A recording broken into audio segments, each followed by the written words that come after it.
Hello everyone, welcome to my channel Analytics with Ashish. In today's video I'm going to discuss about a very important and little bit confusing topic for many of us who are in data science or in statistic.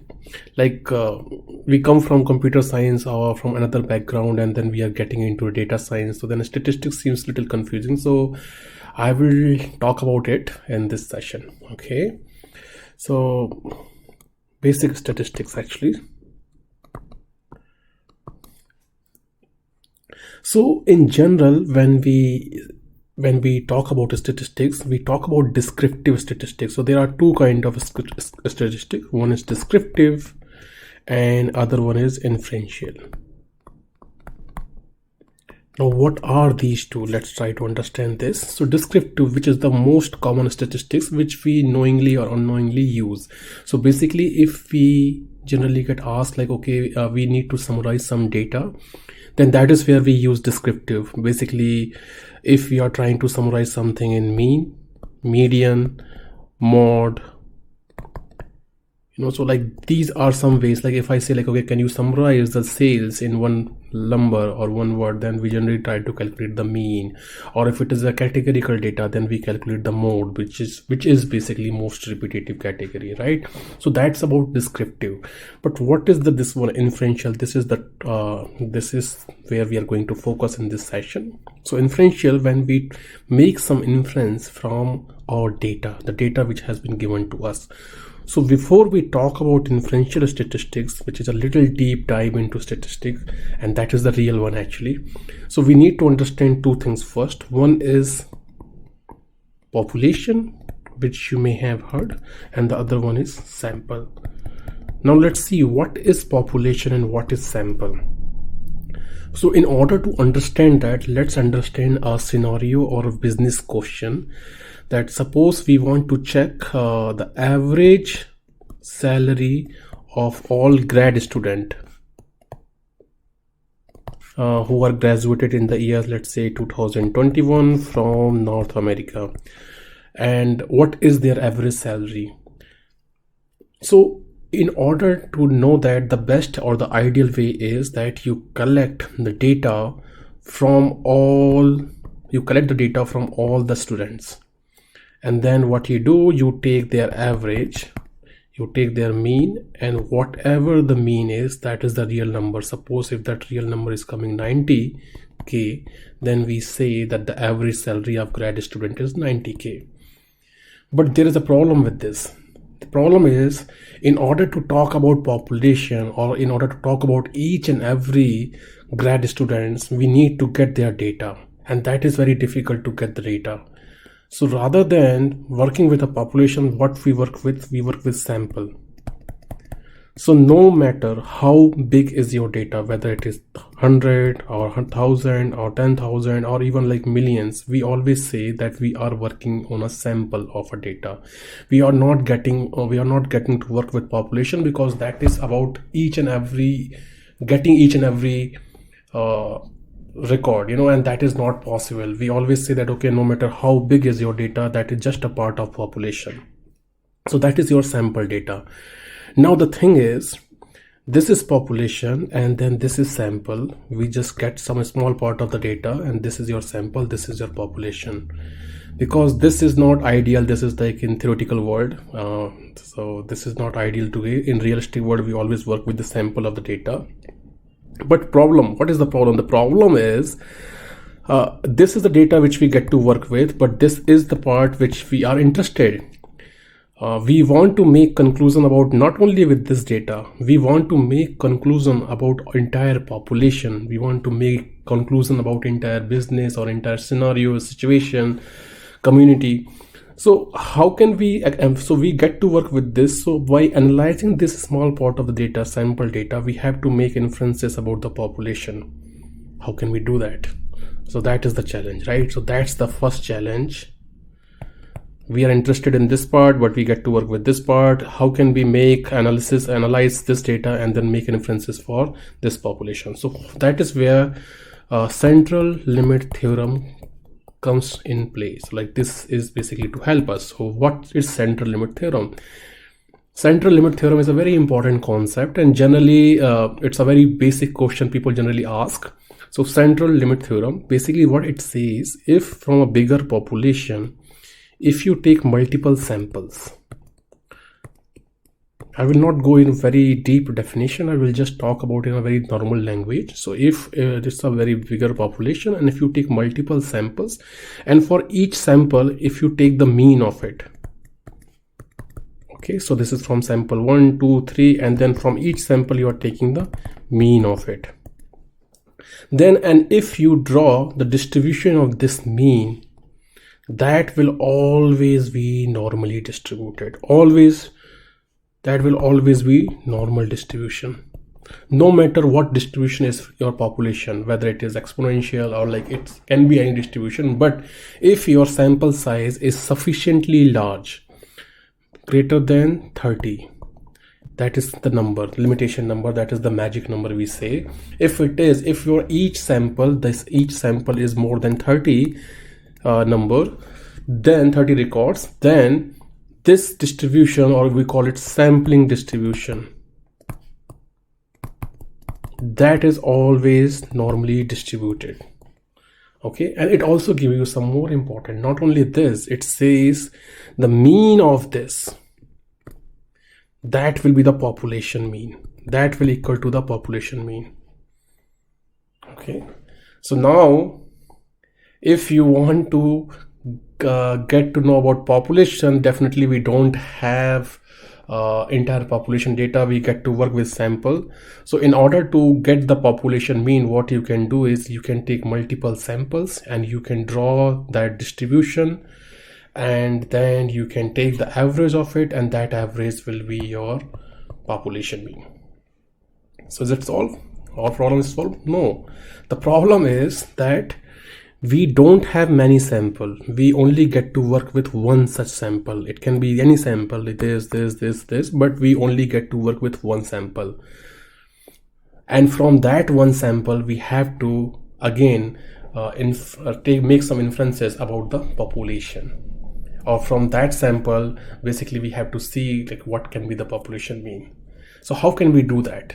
That is where the concept of confidence interval or hypothesis testing comes into the play. Okay, now what is confidence interval and what is hypothesis test, and how do we use it? So let's see confidence interval. So basically, like from our sample distribution, what we have learned, if we draw multiple samples and we take the mean of those samples, that distribution is always normally distributed, right? So, and the distribution and the mean of that is the population mean. But because we got to work with only one sample, how do we do that? So in order to do that, what we do actually, we convert this into something called standard normal distribution. And how do we do that? By doing this.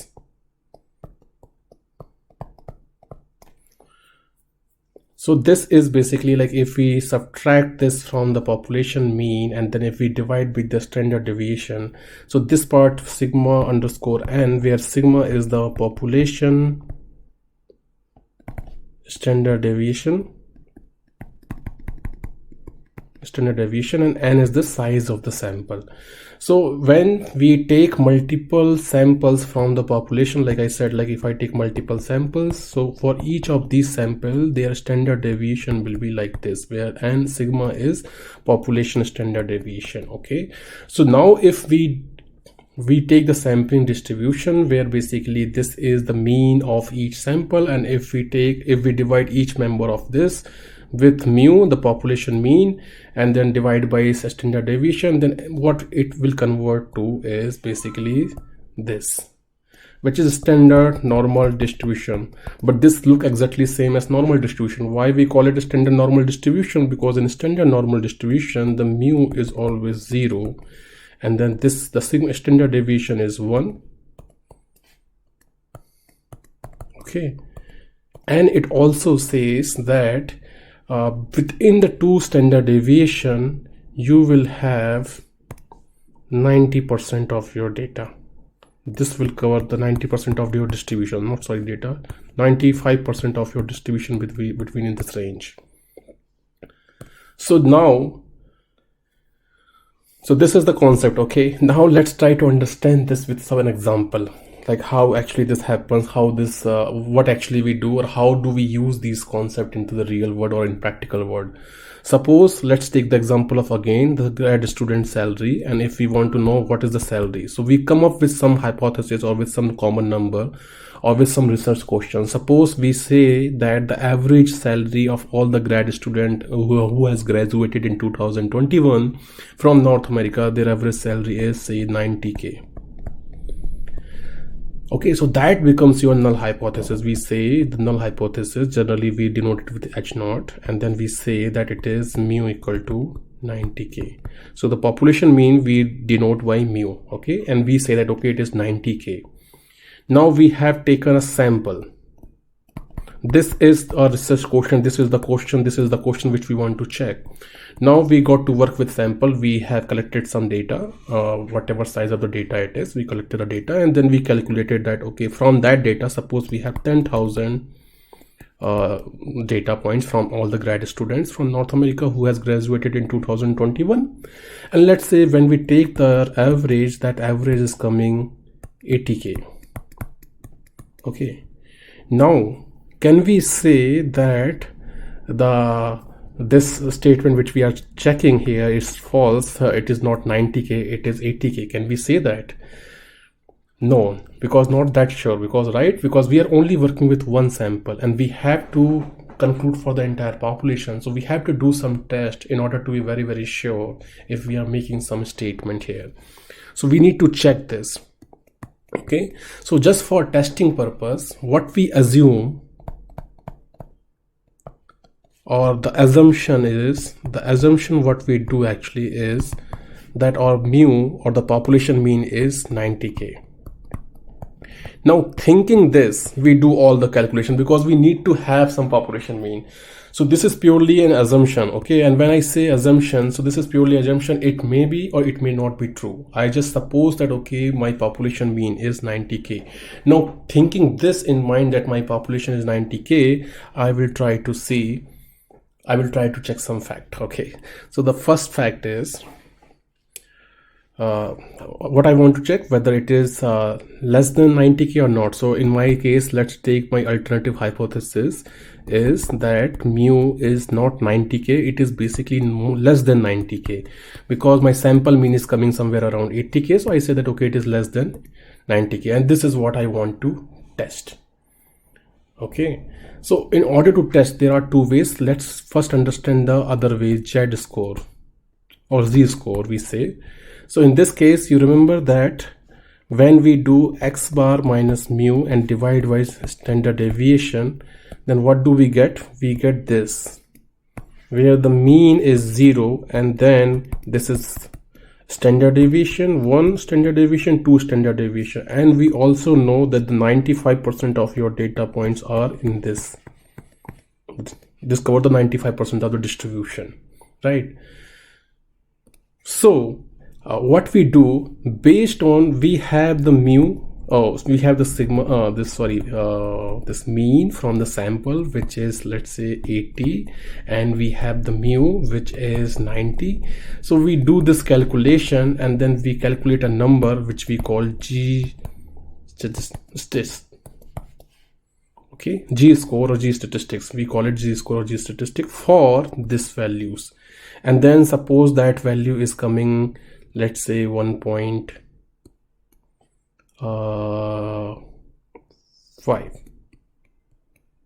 minus 1.5. So if this is coming minus 1.5, then it will be somewhere here. Okay, and then we say okay, that is fine. That means that is accepted result, that is expected result, that okay, out of, if this is your correct population mean 90K, then it is likely to happen that if you take a random sample, their mean can be between this and this with 95% of possibility, right? It can be here and here. So in this case, this is good. But what if this score is, let's say, minus 2.8? If it is minus 2.8, then it is like in this, it is coming in this area. Or if it is coming plus 2.8, then it is coming into this area. So that is the area with less than 5%. So that is basically a rejection area. So if your z-score is coming in this area, then that is not good. That is not the accepted area. Then in that case, we say that your null hypothesis, what you have assumed, is not true. Okay, that is not true. And then another way to measure the same thing is p-value. So in p-value, actually what happens is, what we check is, given the null hypothesis is true, which is basically mu equal to 90k, and we say assume that this is true, and then the mean of your sample, which is coming 80k, then we check the probability. Please make sure here and understand this one. The probability, what we calculate is probability of this mean or salary mean coming 80 or less than 80. That is the possibility which we check. So we also call it, assuming null hypothesis is true, we check the possibility of extreme event. So 80 or less than 80, and we check the probability of that coming. If that probability is less than 0.05, or we call it almost zero, or very, very, very rare. So we check the possibilities of having the sample mean 80 or less than 80. If that probability is very, very less, okay, so in that way we are calculating this probability, and that probability is saying that, okay, that probability is very, very less, it's like less than zero, or like it's almost zero, it's very, very rare. And that is based on the assumption, right? And that assumption, again, it may be true or it may not be true, but the sample which we got, and in this sample, this is real sample, right? This is the real data, and from this real data we got the average equal to 80k. And here, based on this assumption, it is saying the average salary coming 80 or less than 80 is very, very, very rare. But here we say no, it has happened actually. And if it is very rare, then it should not be the case. This should not be the case, because this is real. This is based on the fact. This is based on the real data, and this is based on the assumption. So this conclusion is coming based on the assumption, this assumption, and that based on that assumption, the possibility of having this is very less or very, very rare, but it has actually happened. And that is why we say the assumption which we made is actually wrong. And then we say that we reject null hypothesis. Okay. On the other hand, if this possibility is greater than 0.05, then we say, okay, that may happen, right? So in this case, we say that we fail to reject. So here, this is what I wanted to make you understand, that it's very important that we interpret this in a right way, that possibility when we say this, so this is not a possibility of this sample mean coming to 80 or less than 80. No, that is not that. We first check that it's not about sample mean, okay, it's about the based on this assumption that the population mean is 90 or it is true, and then what is the possibility of having that extreme. And that is why that extreme, so that is why we always have these equal to operation in our null hypothesis. We cannot have this in alternative hypothesis, which we have always in this case. So we always say this or less than this in null hypothesis. Okay. So yeah, so I hope this helps. This is about p-value, and then same way we talk about z-score. So either way you can be used, either way is useful, both the way are accepted. Either you calculate t-value or z-score, or you calculate the p-value. Okay, let me also understand that what is t-value. So in t-value, what happened, You see, like when we are talking about the z-score, what we do, actually we do the calculation based on this sigma upon this, and this is basically a population standard deviation. But in real world, we don't know what is the population standard deviation. In that case, we replace this with S. Okay, now what is this S? This is sample standard deviation. And when we replace this population standard deviation with sample standard deviation, then that becomes t distribution. Okay, and how this t distribution is different? So in t distribution also, the mean is 0. But like in normal distribution, generally we have two parameters, mu and sigma. Okay, but in t distribution we have mean, which is like mean, and then we don't have sigma. We talk about in terms of degree of freedom. And what is degree of freedom? Degree of freedom is always n minus 1. And what is n? N is the sample size. So when the standard deviation is not known, at that time we talk about, replace this with the sample standard deviation in the calculation, and that becomes your that makes it t distribution, and in t distribution we use t formula. So this is just to understand the mathematics behind it, to understand. But in Python, when we do, actually in Python we always have we already have the inbuilt functions, and we can just call those functions, and then we can pass the values. In z-score, we need sigma, we need mu, and then if we pass those values, we get the score. We get the z-score. Either we can make conclusion based on the z-score, or we can calculate the p-value, and if p-value is less than 0.05, we reject the null. This is based on the significance level. If the significance level is 5 or 1% or 10%, you can decide, and that based on that we reject the null hypothesis. But the most important part is we understand now why we reject and what is this 0.05%. So that is that extreme possibility of happening something. If that extreme possibility of happening something is very, very, very rare, but still if that has happened, that means the assumption is wrong. Okay, on the other case, when we have to standard deviation is not known, which is the typical case, which is generally happen in real world, we don't get to see, or we don't know what is the standard deviation of the population. We don't know any population parameter. We only get to work with sample. So in that case, degree of t distribution is more reliable. And for t distribution, we have t distribution formula where we need to pass degree of freedom and sample mean. So that's all for this one. Here, this is just the conceptual overflow and some explanation. But I will make another video. If you like, let me know, and then I will make another video to show you how we can implement these two things by using Python. Okay, in next video we may also talk about like different kind of tests, like 1 sample, 2 sample, PRT test, and then ANOVA, chi-square. Those all are different things, but most importantly what we have learned is what is confidence interval, what is p-value, how do we test the hypothesis test, and what is central limit theorem. Hopefully it helps you. If it helps, thank you.